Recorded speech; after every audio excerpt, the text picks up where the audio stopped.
Credo che la cosa più importante sia rendere da subito evidente che nuova transizione 5.0 è una misura strutturale e continuativa che proseguirà anche nel 2027 e nel 2028. Così come ci aveva sollecitato, e giustamente, Confindustria, e dobbiamo trovare le compatibilità di bilancio con il ministro Giancarlo Giorgetti. La transizione 5.0 è una misura strutturale che proseguirà anche nei prossimi anni.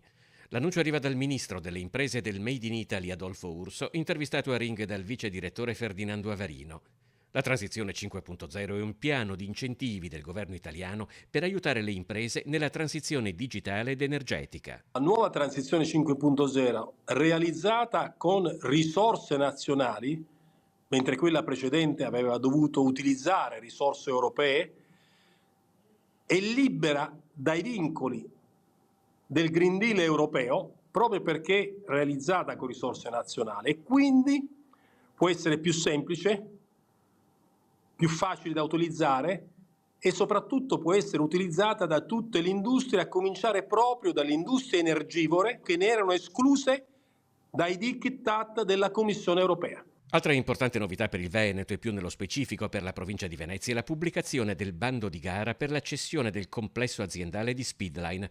Attualmente in amministrazione straordinaria, l'azienda storica dell'automotive italiano e marchio di riferimento nella produzione di cerchi in lega di alta gamma è oggi priva di debiti e con solide prospettive di rilancio. E finalmente sarà possibile a chi farà l'offerta migliore prendere in consegna uno stabilimento eccellenza del Made in Italy e rilanciarlo come esso merita e come già hanno fatto, preservando l'attività produttiva, i commissari che ho nominato.